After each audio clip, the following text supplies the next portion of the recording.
नमस्कार साथियों, travel with Ameta के आज के इस ब्लॉग में हम पहुंच चुके हैं सवाई माधोपुर ज़िले में स्थित शिवाड़ कस्बे में, जहां पर घुश्मेश्वर महादेव का 12वां ज्योतिर्लिंग विराजमान है। आज यहीं के दर्शन हम करेंगे।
नाम से इसका जगह का नाम है जी। और यहाँ पे घुस्मा ब्राह्मणी हुआ करती थी काफी टाइम पहले। अच्छा, तो वो घुस्मा नाम की ब्राह्मणी थी, उसकी तपस्या से भगवान शिव यहाँ पे प्रकट हुए हैं, एक जी। चट्टान के रूप में, प्राकृतिक रूप में, इनका कोई रूप नहीं है।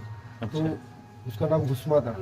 तो उसकी तपस्या से प्रसन्न होकर घुस्मा के ईश्वर बने, तो उसी को आज हम लोग घुस्मेश्वर के नाम से जानते हैं। और इनकी खासियत है कि ये रुद्र रूप में रहते हैं, क्रोध अवस्था में। जो इनसे पहले के जो 11 ज्योतिर्लिंग उन सभी का तेज या पावर इसमें रहता है, तो ये क्रोध अवस्था में रहते हैं। पृथ्वी में जितनी भी बड़ी घटनाएं होती है, बाढ़ आना, भूकंप आना, भुखमरी होना, जैसे अभी कोरोना चल रहा था, तो ये सारी घटनाएं होती है। तो उससे पहले शिवलिंग का जल घट जाता है अपने आप, और ये धीरे धीरे कम हो जाता है। कभी इतना भी हो जाता है कि कितना ही जल हम चढ़ाते रहते हैं, इसमें डालते रहते हैं, तो वो जल इसमें नजर नहीं आता है कहाँ जा रहा है। अच्छा। तो इससे हम हर चीज़ को नोट करते हैं कि भाई आने वाले टाइम में कि 1-2 दिन के अंदर कोई बड़ी घटना होने वाली, कोई बीमारी होने वाली है, या कोई ऐसी घटना जिसमें लाखों लोगों को नुकसान होने वाला है। तो इस प्रकार की घटनाओं को हम नोट करते हैं। तो ये सारी घटनाएं इन्हीं के वजह से होता है आज पृथ्वी में। तो इसलिए इनको ज़्यादा से ज़्यादा जल चढ़ाना पड़ता है। भगवान शिव को वैसे भी जल चढ़ता है, और इन्हीं की मान्यता ये है कि इनको ज़्यादा से ज़्यादा हम लोग इनको जल में रखें। तो सबसे बड़ी मान्यता ये है कि जो भक्त लोग आते हैं, उनकी मनोकामना इनको जल चढ़ाने से होती है, क्योंकि इनको जल वैसे भी प्रिय है। और एक सबसे मेन कारण देखा है कि रुद्र रूप में रहते हैं यहाँ पे। तो रुद्र रूप में इनको आप जितना जल चढ़ाओगे, ये उतने ज़्यादा शांत रहेंगे और पृथ्वी पे कल्याण होता रहेगा, जो यहाँ का माहौल है वैसा। तो ये घटनाएं नहीं होती है उससे, तो ये बहुत जरूरी होता है। और ये सामने अखंड ज्योत जली हुई है। अलाउद्दीन खिलजी ने 1000 साल पहले यहाँ पे हमला किया था, जब वो सोमनाथ जा रहे थे। तो यहाँ से जाते हुए तो उन्होंने देखा कि यहाँ पे कोई मंदिर है, तो अब शिवलिंग को वो पहचान नहीं पाए, क्योंकि उनको पता है कि शिवलिंग तो हिंदू धर्म में, सनातन में ऐसा होता है कि मूर्तियां बना के फिर उसकी पूजा की जाती है। तो ये प्राकृतिक रूप में, चट्टान के रूप में थे, तो वो समझ नहीं पाए इसको। और उन्होंने बाकी नंदीश्वर या और शिवलिंग मंदिर कहीं भी थे, उनको खंडित कर दिया। सही बात। ये उस टाइम पे एक ऐसे होल बना हुआ था, तो चट्टान से शिवलिंग गिरा हुआ था जी। तो वो देखा कि यार ये तो चट्टान है, यहाँ तो कुछ भी नहीं है। तो इनको नुकसान नहीं पहुंचाया, बाकी सारा नुकसान पहुंचा के वो रात में यहाँ पे विश्राम करते हुए भगवान शिव की तरफ से कुछ ऐसा लगा उसको, कि उसको सपने में कुछ ऐसा चमत्कार हुआ, या उसको लाइटिंग जैसा प्रकाश हुआ, तो उनको लगा कि है ना कि तुम यहाँ से जल्दी चले जाना, कि तुम जितना देर यहाँ रुकोगे तुम्हारे लिए, तुम्हारी सेना के लिए बहुत खतरा रहेगा। जी। वो तुरंत चला गया यहाँ से और वो सोमनाथ की तरफ निकल गया।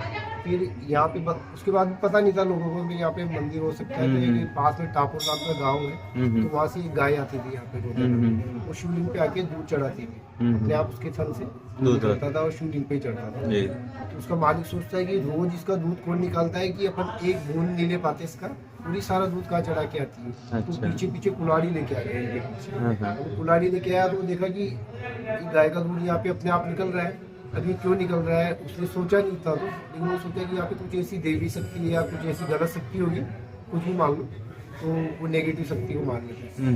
उसकी वजह से शायद ये दूध वो खींच लेती होगी या मेरी गाय को बुलाती होगी तो दूध निकाल लेती है। उसने बिना सोचे समझे कुल्हाड़ी का भगवान शिव के सिर पे वार कर दिया। ओहो। तो उसका निशान बना हुआ है आज भी भगवान शिव के ऊपर। अच्छा अच्छा। तो उससे खून की धाराएं निकलने लग गई। अब उसकी जो मारने वाला था उसको तो भगवान ने पत्थर का बना दिया उसको, तो जहांगीर फैमिली से था अच्छा। विश्वकर्मा, तो उसको तो पत्थर का बना दिया था भगवान, क्रोध में आ गए थे उसको। और लेकिन उसकी जो पत्नी थी वो भगवान शिव की बहुत बड़ी भक्त थी और उनकी पूजा करती थी वो। तो वो आई कि मेरा पति गाय के पीछे गया था, अभी तक आया नहीं, क्यों नहीं आया, तो पीछे पीछे यहाँ तक आ गई। अब यहाँ आने के बाद उसने देखा कि यहाँ तो मेरे पति तो पत्थर का बने हुए, तो उसने भगवान शिव से प्रार्थना की, पूजा की। फिर भोलेनाथ ने बोला कि भाई इसने तो मेरे कुल्हाड़ी का प्रहार किया, मैं इसको कैसे जीवित कर सकता हूँ, ये तो अब इसी रूप में रहेगा, इसने तो बहुत बड़ा काम किया है। जहाँ मेरी गंगा या चंद्रमा विराजित रहते हैं उसने वहाँ पे इसने मेरी जटाओं को खंडित कर दिया। अच्छा। तो शांत नहीं होगा, तो उन्होंने बोला कि ऐसा करो कि आप इनको वापस जीवित नहीं कर सकते हो, तो आप मेरे को भी इनके साथ पाषाण का बना दो, मैं पत्थर का बनने के लिए तैयार हूँ, मैं ये नहीं रहेंगे तो मैं क्या करूँगी। दोनों को पाषाण का बना दिया और आज उनका बाहर स्मारक बना हुआ है, जो कृष्णा खाती जहांगीर नाम के स्मारक बना हुआ है। अच्छा। तो यहाँ की मान्यता है कि यहाँ पे अपन दर्शन करके जाते हैं, भगवान शिव से जो भी मनोकामना अर्जी जो भी लगा के जाते हैं वो तब तक पूरी नहीं होती है। उसको वरदान है कि जब तक वो पूरी नहीं होगी जब तक आप उसके परिक्रमा लगा के नहीं जाओगे। अच्छा तो अच्छा। परिक्रमा लगाना जरूरी है, 1 या 2 परिक्रमा लगा सकते हो। बिल्कुल साहब। तो परिक्रमा लगाने के बाद आप जाओगे तो आपकी मनोकामना जल्दी पूरी होगी। और इसी के साथ हमारे जो भगवान शिव है, क्या बता रहे थे? बहुत बढ़िया। ये थे हमारे साथ घुश्मेश्वर महादेव के पुजारी जी, जिन्होंने इसकी महिमा के बारे में हमें अवगत करवाया।